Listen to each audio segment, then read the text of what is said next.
Bom dia a todos, eu sou a Paula. Estou hoje aqui com a Luísa e o nosso querido Wellington Girolani. Estamos fazendo parte do projeto de podcast de gestão da UTF-PR. É um projeto que trata sobre questões de gestão pública e privada e a gente vai conversar hoje sobre um assunto que impacta diretamente a sociedade de Curitiba, que são as emendas parlamentares e as questões habitacionais. Bom dia, pessoal. Eu sou a Luísa. Hoje nós estamos aqui com o Wellington Geronlala, advogado popular e formado em Direito pela UFPR pelas cotas e membro da Assembleia Legislativa do Paraná. Muito obrigada, Wellington. Agradecemos muito a sua participação e por você ter cedido seu tempo aqui para conversar um pouquinho com a gente. Bom dia, eu que agradeço o convite, uma alegria poder estar aqui. Espero que a gente possa fazer um bom debate, que eu possa contribuir com as questões que vocês vão levantar. Show de bola.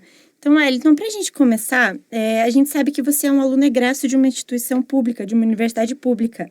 Você pode situar um pouco sobre essa sua história de estudante de universidade pública e agora atuante no cenário político? Claro.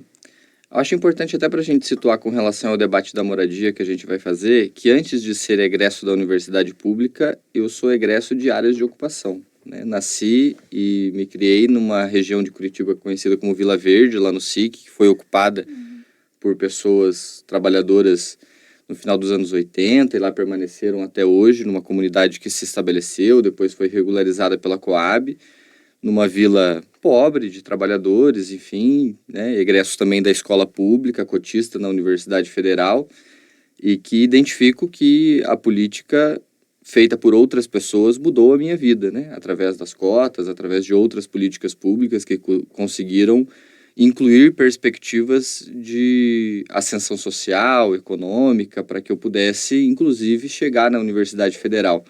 E vejo na participação política uma forma de contribuir para que outras pessoas que venham da mesma origem e que tenham realidades parecidas também tenham a possibilidade de ascender, de conquistar direitos, de se integrarem na sociedade, conquistarem uma vida cidadã completa, enfim, é uma forma de retribuir também com o mesmo projeto político que me emancipou ou que vem me emancipando para que outras pessoas tenham as mesmas oportunidades que eu tive.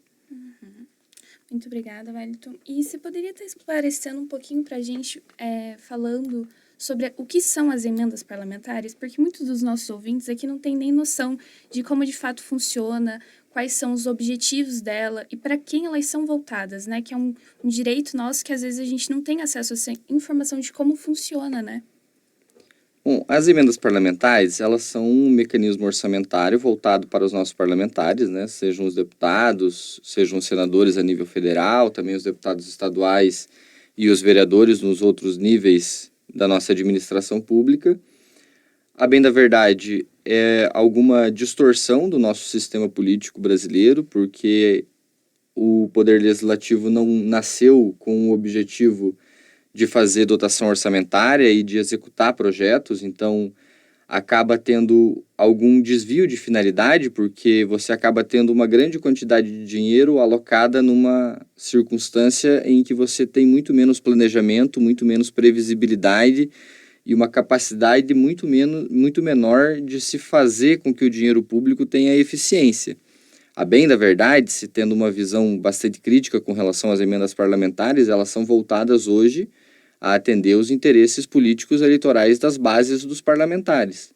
Nem sempre esse dinheiro das emendas parlamentares são investidos naquilo que de fato é importante ou atender às demandas mais urgentes das comunidades, mas atender demandas midiáticas nas bases eleitorais dos deputados, dos senadores, dos vereadores, muitas vezes para trocar ambulâncias que já existem, viaturas, quilômetros de asfaltos em rodovias que já são asfaltadas e fazer inaugurações de obras desnecessárias e muitas vezes enfraquecendo projetos e programas governamentais, programas de Estado que de fato possam mudar a vida das pessoas, que acabam ficando com menos recursos por conta dessa necessidade.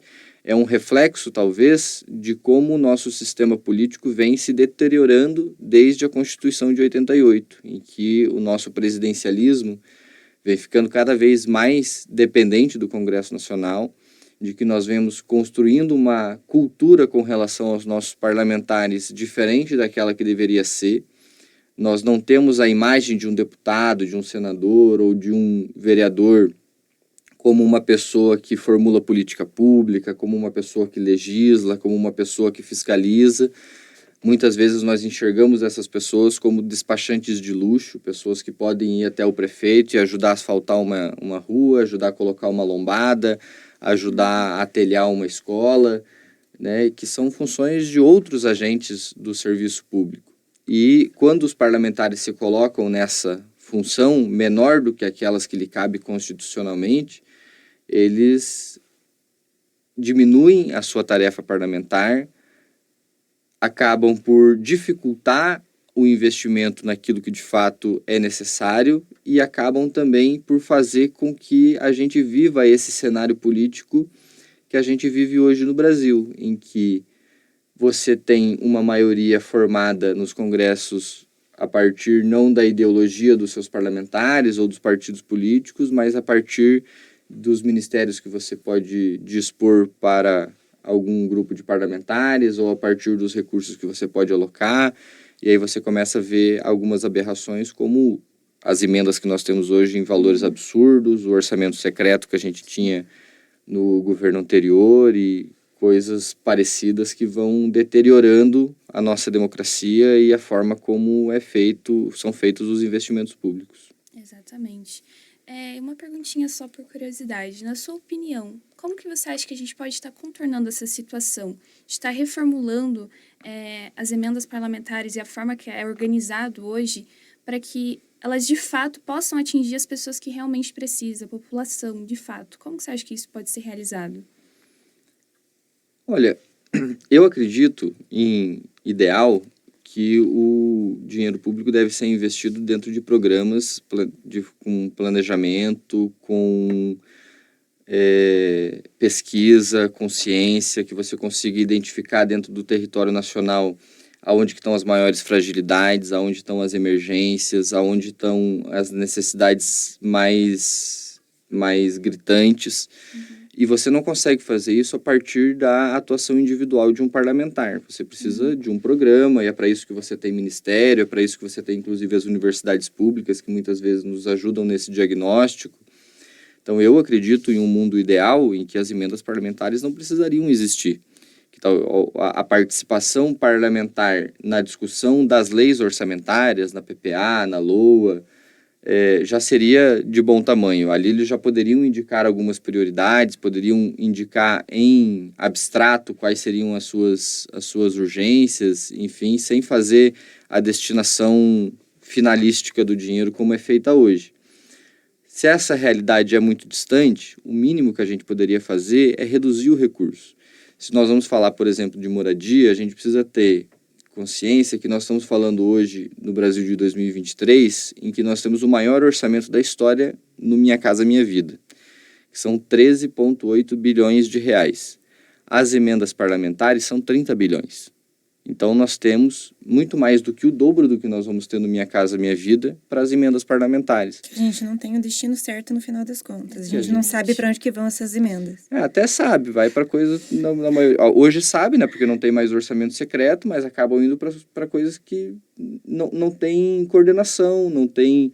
Pode ir muitas vezes para coisas que até são necessárias. Não estou dizendo que todas as emendas são mal distribuídas, que todas as emendas são mal aplicadas, mas o fato de não haver coordenação, de não haver planejamento e de serem indicadas individualmente, né, por mais de 600 pessoas, né, os 513 deputados federais e 81 senadores, quase 600 pessoas, faz com que isso seja de uma forma muito dispersa, muito desorganizada. Não tem como você ter governabilidade sobre esse investimento. Acaba sendo um investimento solto, né? Então, se você imagina se você tira esses quase 30 bilhões de reais e coloca isso dentro de um programa federal, de um programa com abrangência nacional, com planejamento, com prioridades, com emergências, com um plano de ação factível, você conseguiria ter resultados e agir para o desenvolvimento nacional com muito mais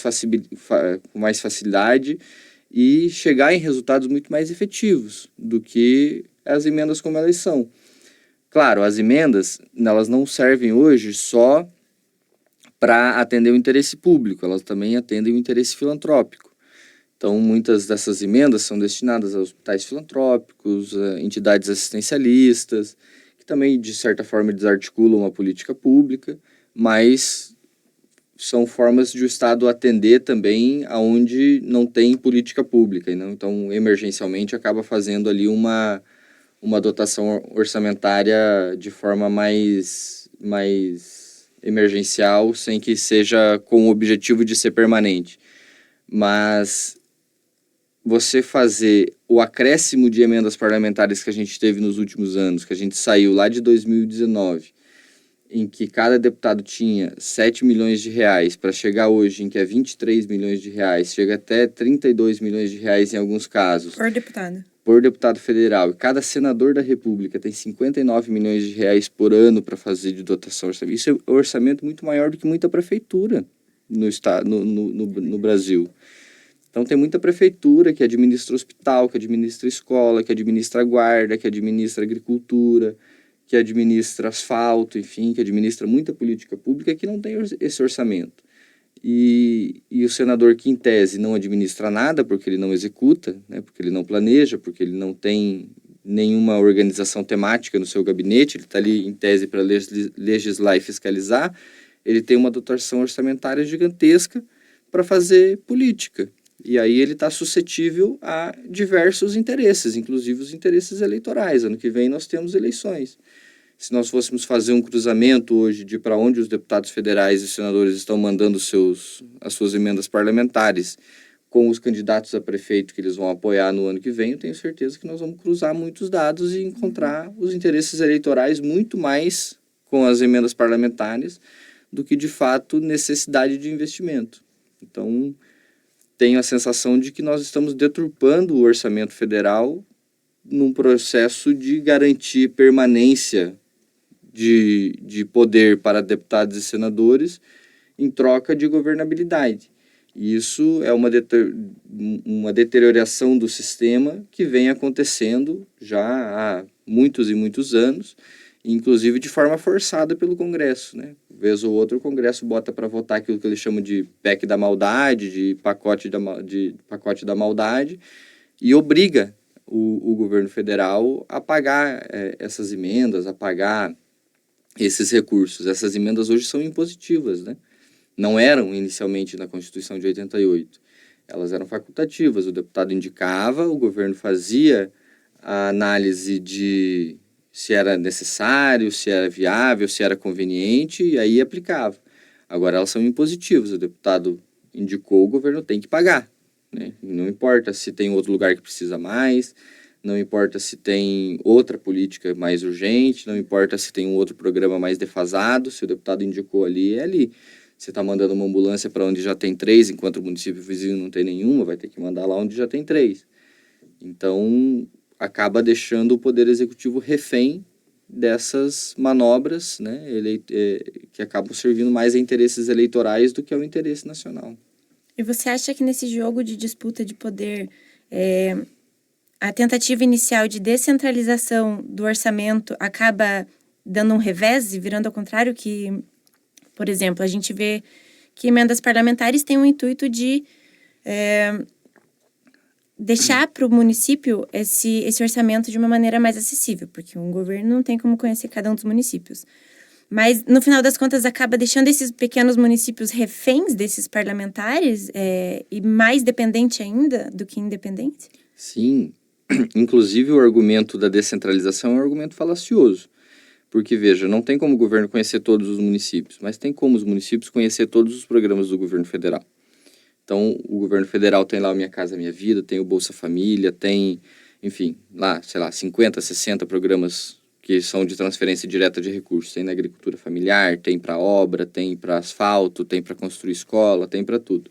Uma boa prefeitura assumiu no primeiro dia depois, os seus secretários, seus assessores vão mapear todos esses programas e vão identificar onde é que vai buscar o recurso, né? E como é que busca, enfim, qual que é o projeto que precisa escrever, qual que é a necessidade que precisa indicar. e vai conseguir. Aí você dizer que para descentralizar você precisa passar pelo deputado, bem da verdade você precisa amarrar o prefeito ao deputado. O deputado não vai mandar o recurso para o prefeito que não se comprometer na próxima campanha a fazer campanha para o deputado. O que acontece no submundo da política, bem da verdade, é isso. O deputado vai lá, vai fazer um acordo político e aí vai fazer depois a priorização daquele município com relação aos recursos. E também a questão da descentralização do orçamento, ela atrapalha a priorização daquilo que é mais relevante. Porque você precisa ter uma forma de decidir o que é mais urgente, o que é mais importante, o que é mais emergente. Você precisa ter estudo, ciência, né? Você precisa ter acesso aos dados nacionais, você precisa saber que se em um estado o déficit educacional é maior do que em outro, você precisa investir mais nesse do que naquele. Então, se for descentralizado, você não consegue fazer essa diferenciação. A mesma coisa com relação à saúde, a mesma coisa com relação à segurança pública. Nós vivemos em um país continental, nós temos mais de 5 mil municípios, nós temos dimensões imensas de quilometragem, é um dos maiores países do mundo. Então, a realidade que nós temos no Acre, da realidade que nós temos no Rio Grande do Sul, parece até um clichê de se dizer, mas a realidade que nós temos em Curitiba, da realidade que nós temos em Rio Branco, aqui na região metropolitana, já é muito diferente. Então, você precisa ter uma forma de tomar decisão para elaborar política pública e para fazer a dotação orçamentária que você consiga olhar para a realidade, para os índices e determinar a sua prioridade. Isso, claro, se você entender que uma das funções do Estado é dirimir a desigualdade social. A menos que você entenda como, por exemplo, algumas pessoas entendem que o Sul é o país delas e que por isso elas têm que parar de sustentar os outros estados, como que se não tivessem sido sustentados pelos outros estados ao longo de toda a história, com desonerações fiscais e tudo mais para que esses estados se desenvolvessem primeiro, e que pudessem ficar com todos os seus recursos para si e se transformarem numa pseudo-Europa enquanto os outros passam fome. Se a gente entende que uma das funções do Estado é acabar com a desigualdade social, a descentralização do orçamento não é um mecanismo para isso. O mecanismo para isso é que você consiga estipular prioridades emergenciais, políticas públicas e destinar o recurso de acordo com a necessidade de cada ambiente, de cada território, de cada pauta, para que você consiga nivelar pouco a pouco as realidades do país. Vindo de baixo para cima, então, não de cima para baixo. Sim. E, Wellington, na sua opinião, de acordo com esses aspectos que você apresentou e também considerando a nossa atual política no Brasil, esse cenário, né? Você acha que esses aspectos podem ser melhorados ou você acha que a perspectiva continua um pouco ruim em relação a isso? Você acha que isso pode ser transformado? Sempre pode, né? As coisas, principalmente na política, se transformam muito rápido. Nas coisas mais sensíveis, com uma facilidade um pouco mais rápida, mas nas coisas estruturais também. Se a gente olhar para a nossa sociedade 20, 30 anos atrás, ela é muito diferente daqui a hoje. A de 20, 30 anos no futuro vai ser muito diferente daqui a hoje. Se ela vai ser muito melhor do que hoje ou muito pior do que hoje, depende das disputas que estão sendo travadas na sociedade hoje. Nós precisamos ganhá-las para que ela seja melhor. Se a gente perder, vai ser pior. Então, eu acredito que dá para mudar, eu acredito que a gente pode construir uma nova realidade, mas eu acredito principalmente que isso passa por um processo cultural. A gente passa principalmente por um processo de conscientização, passa por um processo da gente entender melhor, enquanto povo mesmo, enquanto cidadãos, enquanto população brasileira, o papel de cada um dos poderes, o papel do poder público, o que tem que acontecer, o papel da democracia, o que é a democracia, como que ela tem que agir, quais são os limites da política, quais são os limites da democracia, para que a gente saia desse vale-tudo que tem sido, por exemplo, nesses últimos anos, né, e consiga amadurecer esse processo democrático, entendendo, inclusive, que a gente vive num país com uma democracia muito imatura, de um processo muito recente, de 30 e poucos anos, que teve muitas idas e vindas na sua história, que tem, mesmo nesses 30 e poucos anos, histórias de golpes e tentativas de golpes a rodo, para que a gente consiga amadurecer esse processo e aí pensar em como que a gente consegue estabilizar. Claro, não existe no mundo uma democracia perfeita, não existe no mundo um país 100% estabilizado. Os países que são romantizados aí pela imprensa como os mais estabilizados acontecem as maiores atrocidades também. Isso faz parte também da natureza humana, das disputas, das nossas contradições, mas eu acredito que seja possível mudar.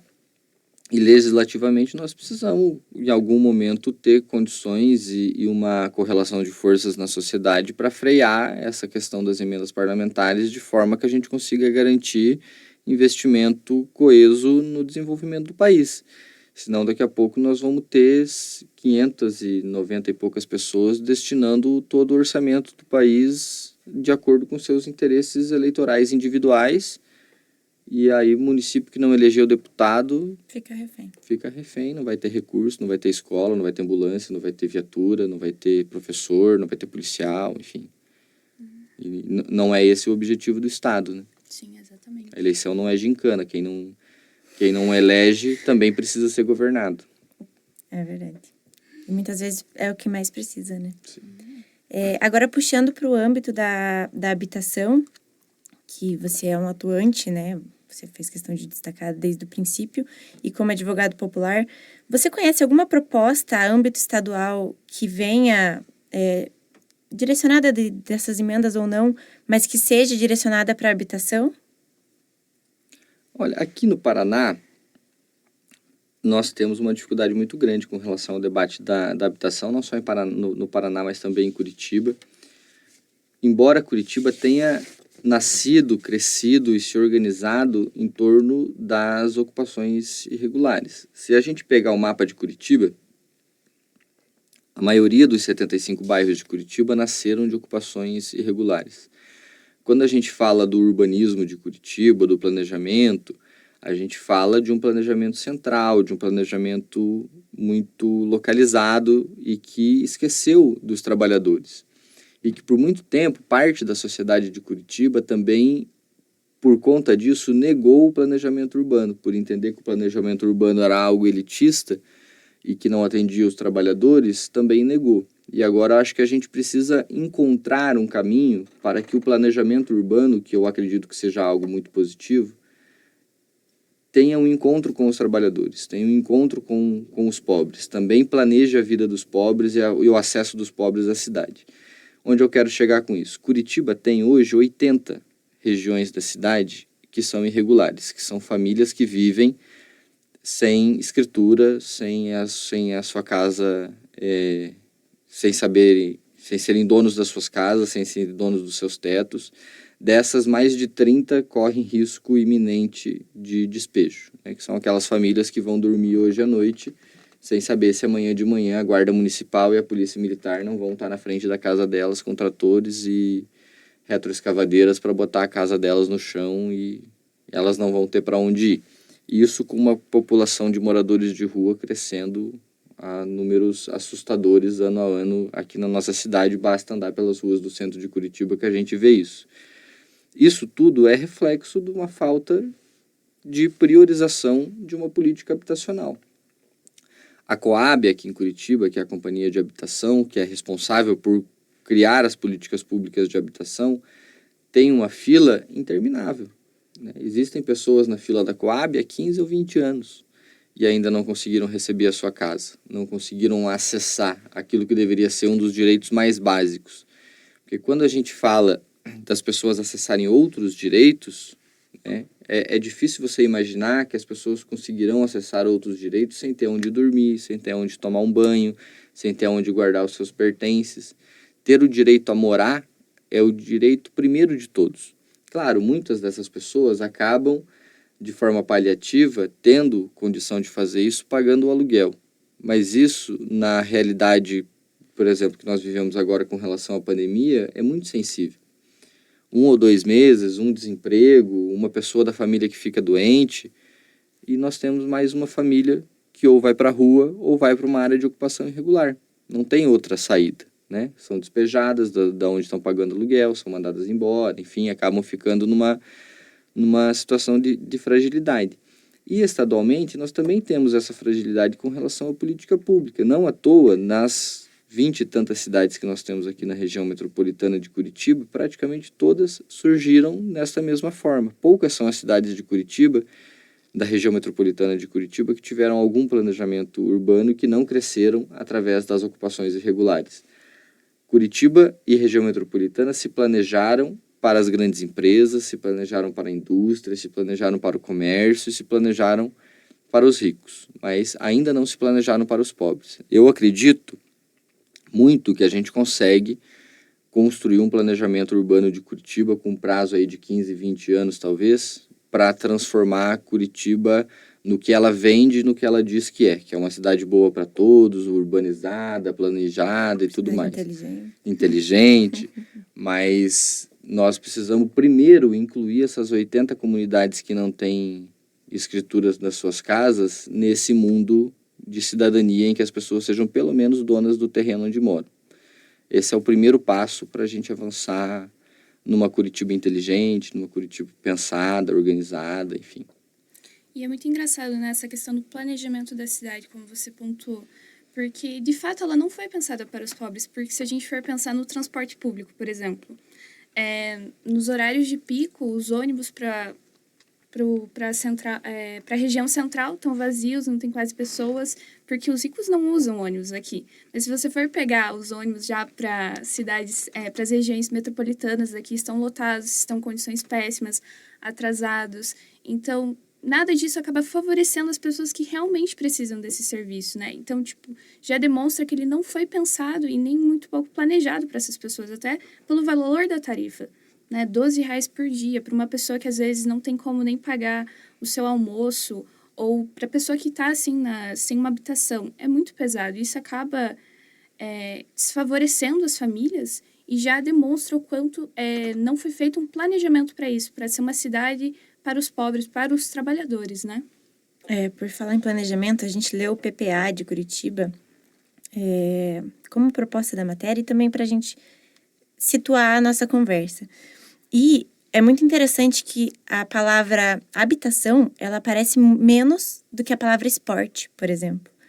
E na consulta pública que a prefeitura fez para estabelecer esse PPA, o problema de educação, não, desculpa, de habitação, ele aparece em 10º lugar só.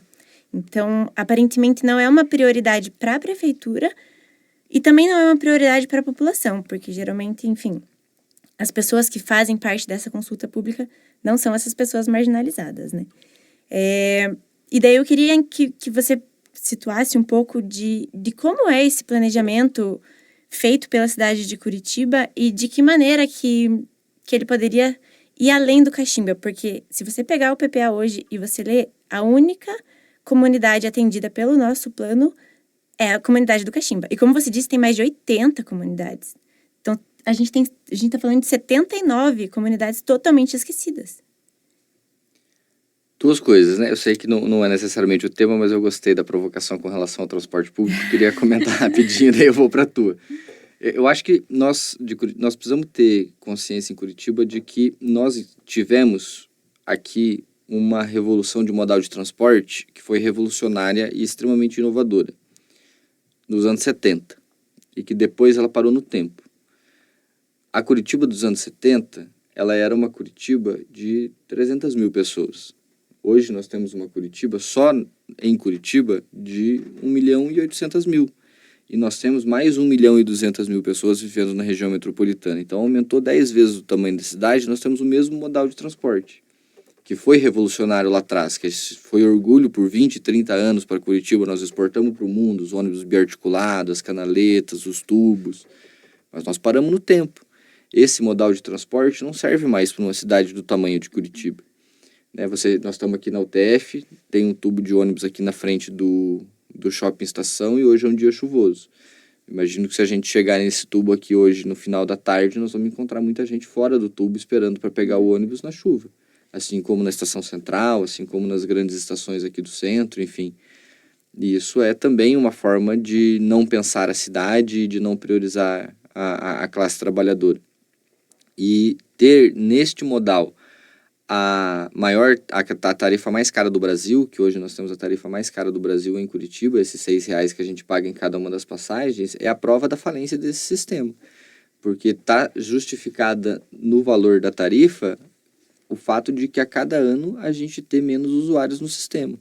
Mas como que você atrai mais usuários no sistema, que é um usuário demorado, de ônibus lotados, que não tem conforto, que não tem onde você esperar o ônibus, que não tem segurança nenhuma.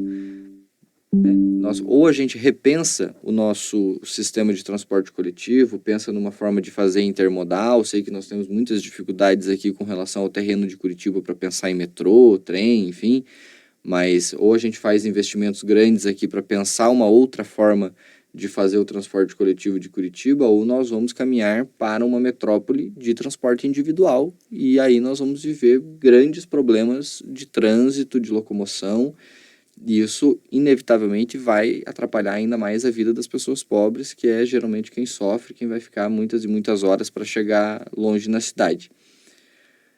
Com relação à participação das pessoas na construção do PPA, de fato, né,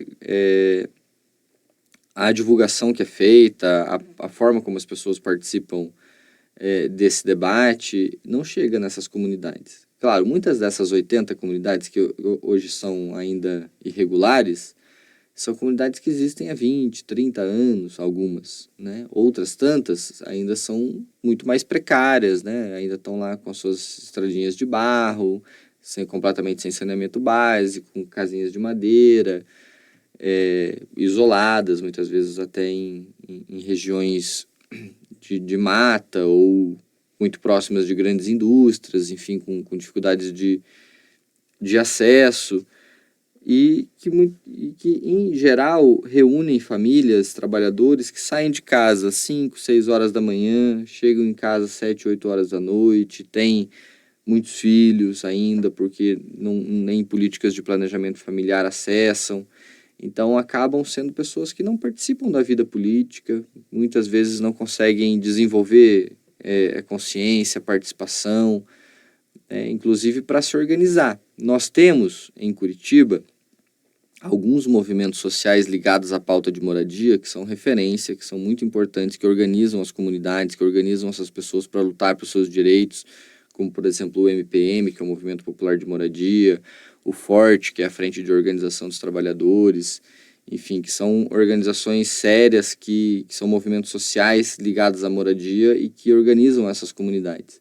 Mas a grande maioria dessas comunidades não são comunidades organizadas por movimentos sociais, que desenvolvem a sua consciência política também. Então, a participação delas, inclusive para ir lá dizer quais são as suas prioridades, quais são as suas necessidades, ela é bastante reduzida. E a prioridade de uma política habitacional é para quem não tem casa. Quem já tem aonde morar não está preocupado com isso. Né?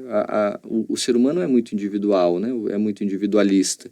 A menos aqueles que se envolvem com alguma forma de fazer política, de se preocupar com o outro, ou às vezes até mesmo na igreja, enfim, uma forma de solidariedade, que se envolvem numa forma de participação comunitária na sociedade. Os demais pensam muito na sua necessidade emergente, naquilo que está muito próximo da sua realidade, enfim. Né? Então, acho que muito se justifica com relação a isso, o fato de habitação não surgir de forma tão latente assim na consulta. E a forma de não surgir no PPA é porque, de fato, não é prioridade, nunca foi prioridade. Curitiba é governada aí há 40 anos com um intervalo de 4 por um mesmo grupo político, que se tivesse tido prioridade em algum momento na questão habitacional, poderia ter desenvolvido políticas públicas melhores.